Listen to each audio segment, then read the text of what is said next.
अजित अनंतराव पवार उर्फ अजितदादा साधं नाव जरी ऐकलं तरी समोरच्या व्यक्तीच्या मनात धडकी भरते. प्रशासनातले अधिकारी तर अजितदादांच्या समोर जायला सुद्धा घाबरतात, कारण कोण जाणे कधी दादांचा मूड खराब व्हायचा आणि भर सभेत दादा एखाद्या वरिष्ठ अधिकाऱ्याला जापायचे. त्यामुळे अधिकारी लोक सुद्धा दादांपासून जितकं दूर होता येईल तितकं दूर बरं असं म्हणतात. पण एक अवघ्या 27 वर्षांची महिला पोलीस अधिकारी आहे जी थेट अजितदादांना नडलीये, आणि ती महिला पोलीस अधिकारी म्हणजे अंजना कृष्णा. काल त्यांच्यात आणि अजित पवारांमध्ये शाब्दिक चकमक झाली, ज्यात एका क्षणाला त्या अजितदादांना सुद्धा भारी भरल्या. पण नेमकं काल झालं काय आणि अजितदादांना नडणारी ही अवघ्या 27 वर्षांची महिला पोलीस अधिकारी आहे तरी कोण, पाहूयात आजच्या व्हिडिओच्या माध्यमातून. सोलापूर जिल्ह्यातल्या माढा तालुक्यात होंडू म्हणून एक गाव आहे. गेल्या काही महिन्यांपासून तिथे रस्त्याचं काम सुरू असून त्यासाठी मुरुम उत्खनन करण्यात येतंय. आता गावाकडची सिस्टीम म्हणजे एक म्हणता ते अख्खं गाव जमा होतं. तसंच मुरुम काढण्यासाठी लोकांनी काही टिप्पर आणले होते. पण त्याची तक्रार करमाळ्याच्या उपविभागीय पोलीस अधिकारी अंजना कृष्ण यांच्याकडे करण्यात आली. संबंधित तक्रारीच्या आधारावर त्या कुंडू गावात पोहोचल्या आणि त्यांनी मुरुम उत्खननाचं काम बंद पाडलं. त्यावेळी गावकरी आणि त्यांच्यात काही वादसुद्धा झाला, पण अंजना कृष्णा ऐकायला तयार नव्हत्या. परिणामी बाबा जगताप नावाच्या राष्ट्रवादी काँग्रेसच्या एका कार्यकर्त्यानं थेट उपमुख्यमंत्री अजित पवारांना फोन केला.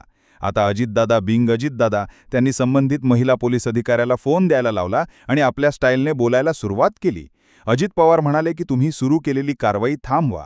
त्यावर अंजना कृष्णा यांनी शांतपणे उत्तर दिलं की सर, कारवाई कशी थांबवता येऊ शकते, मलाही वरिष्ठांना उत्तरं द्यावी लागतात.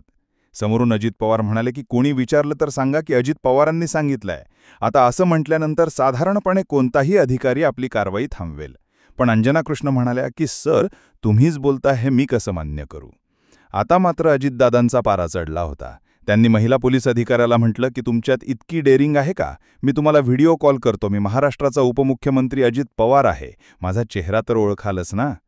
अजितदादांच्या बोलण्यातून त्यांची चीड स्पष्टपणे झळकत होती. पण तरीही पोलीस अधिकारी अंजना कृष्णा यांनी माघार घेतली नाही. त्या म्हणाल्या की तुम्ही जर म्हणत असाल तर मी मान्य करते, पण तुम्ही पुन्हा एकदा कारवाई थांबवण्याच्या सूचना द्या, आम्ही ते रेकॉर्ड करू, जेणेकरून आमच्याकडेही पुरावे आहेत. त्यानंतर उपमुख्यमंत्री अजित पवारांनी पोलीस अधिकारी अंजना कृष्णा यांना व्हिडिओ कॉल केला आणि त्यानंतर त्यांनी कृष्णा यांना कारवाई थांबवण्याचे आदेश दिले. पण असं असलं तरी अजित पवारांच्या 40 वर्षांच्या राजकीय कारकिर्दीत त्यांना पहिल्यांदा एखाद्या अधिकाऱ्याने अशा प्रकारे भेटण्याची हिंमत केली आहे. तेव्हापासून IPS अंजना कृष्णा या मोठ्या चर्चेत आल्यात आणि नेटकरी आता प्रश्न उपस्थित करत आहेत की त्या नेमक्या आहेत तरी कोण. तर याचं उत्तर शोधण्यासाठी आपल्याला जरा 90च्या दशकाच्या शेवटीला जावं लागेल. 12 डिसेंबर 1997 केरळच्या त्रिवेंद्रम जिल्ह्यातल्या मलाई खिंजोई गावात एका मुलीचा जन्म झाला. तिचं नाव ठेवण्यात आलं अंजना. अंजना कृष्णा एस असं त्या मुलीचं पूर्ण नाव. तिचे वडील विजू यांचा छोटासा कपड्यांचा व्यवसाय होता, तर आई सीना या न्यायालयात टायपिस्ट म्हणून काम करायच्या. अंजना शाळेत असताना काही फार हुशार नव्हत्या आणि याची कबुली त्यांनी स्वतः एका कार्यक्रमात दिलीये. डॉक्टर बाबासाहेब आंबेडकरांच्या 134व्या जयंतीनिमित्त पंढरपुरात एका कार्यक्रमाचं आयोजन करण्यात आलेलं आणि त्यामध्ये अंजना कृष्णा यांना प्रमुख अतिथी म्हणून बोलवण्यात आलं होतं. त्यात त्यांनी उपस्थित विद्यार्थ्यांना मार्गदर्शन करताना म्हटलं होतं की मी केरळमधील एका मध्यमवर्गीय कुटुंबातून येते.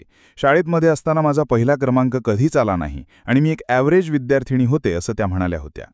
मग त्यांच्या सिव्हिल सर्व्हिसेसमध्ये जाण्याची इच्छा कशी निर्माण झाली, तर अंजना या निरामकरा येथे 12वीला असताना पुढे काय करायचे याचा विचार करत होत्या. त्याच दरम्यान त्यांना UPSCबद्दल माहिती झाली आणि त्यांनी IPS होण्याचं स्वप्न पाहिलं. पुढे निरामकरांच्या शहाज NSS कॉलेजमधून गणितात BSc केली आणि त्यानंतर